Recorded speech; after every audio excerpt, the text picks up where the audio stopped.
Another way to attempt perspective is just a little experiment. Why not try drawing upside down? So, same source photograph here.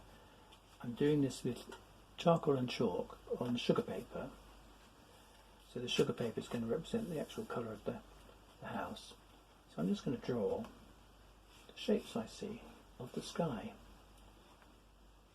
Let's see if we're left with a house.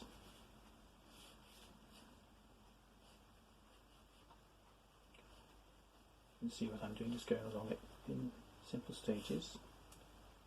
Obviously my measurements might not be perfect, but just as a little bit of fun, I'm not saying this is the best way to do perspective every time, but as a bit of fun, it might just open your eyes to some of the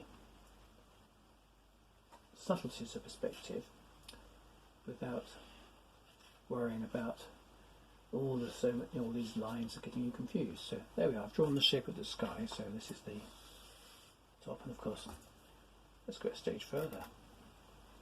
Let's use the pastel. You could do this with chalk, you could do this with pastel, you could do this with gouache on coloured paper.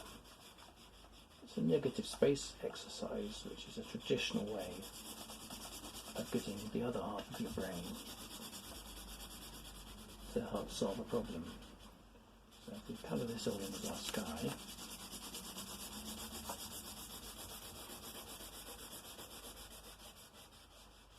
very crude, very basic, but it's hopefully going to give us an interesting result. And I mean, I've done this with a relatively simple two-point perspective. You could do this with something more complex and see if it solves the problem. It doesn't solve the problem of what's going on in the house, but once you've got the shape of the house, maybe that's a problem that is less of an issue, less of a problem. So obviously you've got to judge the sort of space in the two chimneys, which I've done. I've sort of left a gap there. Oh, I've gone too far for my chimney pot. So here you go, you can get a putty rubber and just, I did draw around it, but I then drew over it. So that's the chimney pot. And I'm just using a big fat pastel, so it may be that it's easier to do this with a little thinner carry pastel or whatever. So let's just carry on. Let's do the rest of our sky. It doesn't have to be just sky. You could do this just by drawing the shape of the trees, for example, that are behind a building, and then see if we are left with the building. So, moment of truth. Let's turn everything upside down. Well, let's turn it up the right way up. Let's say. So let's go back to how it should be. Let's put this one in here. Just folding it over on a bit of sheet of paper. So we have got the silhouette, if you like, in the paper colour. So let's get our charcoal, next stage, and draw into it. So we've got the gable coming down from here. Now it's a bit easier, because I've already got the other end of the gable. It's a bit easier to draw this one down and connect it up to its gutter line. It's a bit easier to draw this one down. That's not perfect. I haven't quite got that spot on, but maybe if I now extend it down, I didn't quite get that slope right, not far out. So let's correct that bit. But this is the thing, you see, when you do an experiment like this, it reveals any issues like that, it reveals problems which you can then solve more easily. So follow the lines down, yep, bit of hedge, etc. So now we can plan the house, and obviously we could do, we could go upside down as well and do the wall and everything else, but let's just see if the rest of the house fits into the plan. And we've got the drive, we can even put our figures in over here. Well, a dog and a lady. So,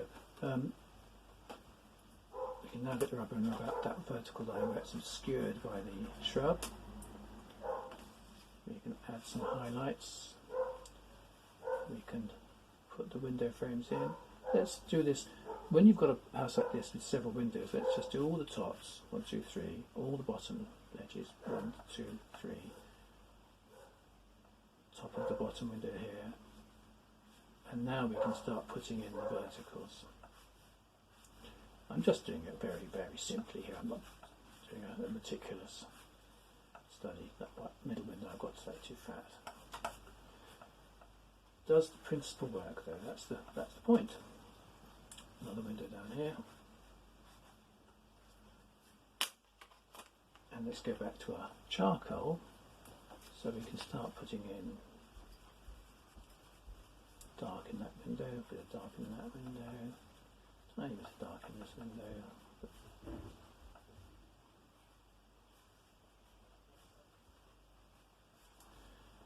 And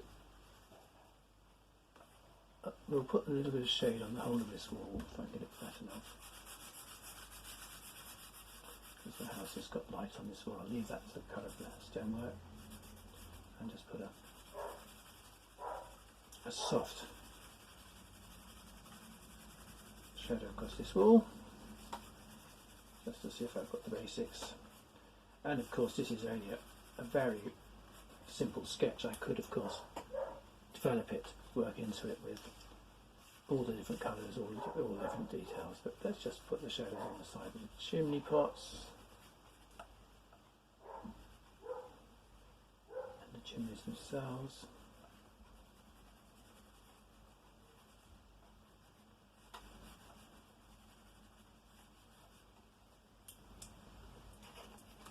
Sharpen up the detail a little bit, but I think we've established that the basic principle works, the basic concept works. So I think if you're happy with that experiment, you could try it from time to time.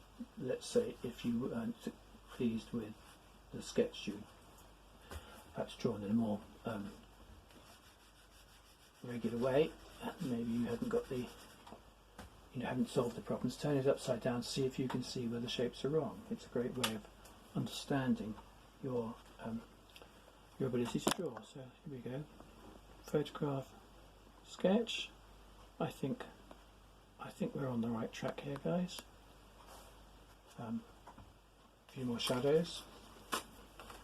Shadows in the side of this shrub, shadows down the drive here, shadows on the ground. Just using the flat of the charcoal to block in the basic shapes and shadow in this hedge here. What you achieve, of course, by blocking in very quickly like this is counter change, light to dark, and getting the concept of the composition plotted right from the beginning. Very simple method. Light on the drive down here, light on the figure, and light on the dog. Two little tufts of light. So let me just bring that across now so you can see it more carefully, and I'll zoom into it.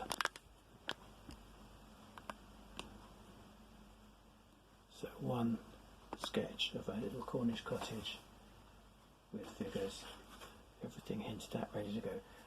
Final word on this. This is how essentially I start an oil painting or a big acrylic painting on canvas, with lights and darks, just blocking in big shapes, blocking in the essentials, not worrying about the window frames, the details of that, the leaves on the bush, the number of stones in the wall. I just get the big shapes plotted, and then you refine it. And if you've got those in place, so far this little video has taken us just nearly 9.5 minutes. Well, in under 10 minutes you can plan any reasonably simple composition just by blocking it out like this.